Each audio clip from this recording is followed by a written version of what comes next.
Мына Араон, Нурбабат айылында мына мусор жатканын карагыла. 5-6 жолу айтып, мына жерде магазинчиларды предупреждать еттик эле. Совсем алар сөз укпайт. Мына адамдардын жерлери. Бут мына жакка дагы мусорлар кетет. Шамал тоолем болгондо дагы ошоне болот. 2-3 жолу кайрылдык.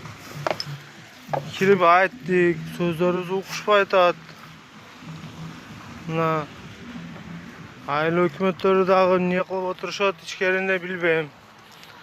Буларга же санэпидстанция штраф салбайт. Кээ мына жерлер ушундай бардagi чыгып жатат. Бул центр жер болуп ошондой болуп жатат. Карагылачы. Мына жерлер. Бут бардык жерде мусор. Ким айтат мына центр деп?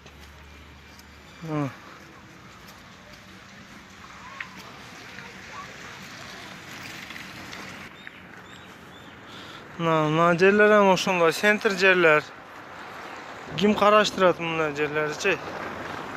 Аз айыл өкмөттөн же башка жерден адамдар карабаса, эми мына жерде келип ким болсо школьниктер, мурун школьниктер тазалап жүргөн эле. Ушундай жерлер ана бут бардыгы мусор болуп жатат. Азыр мына жолдун мына жагында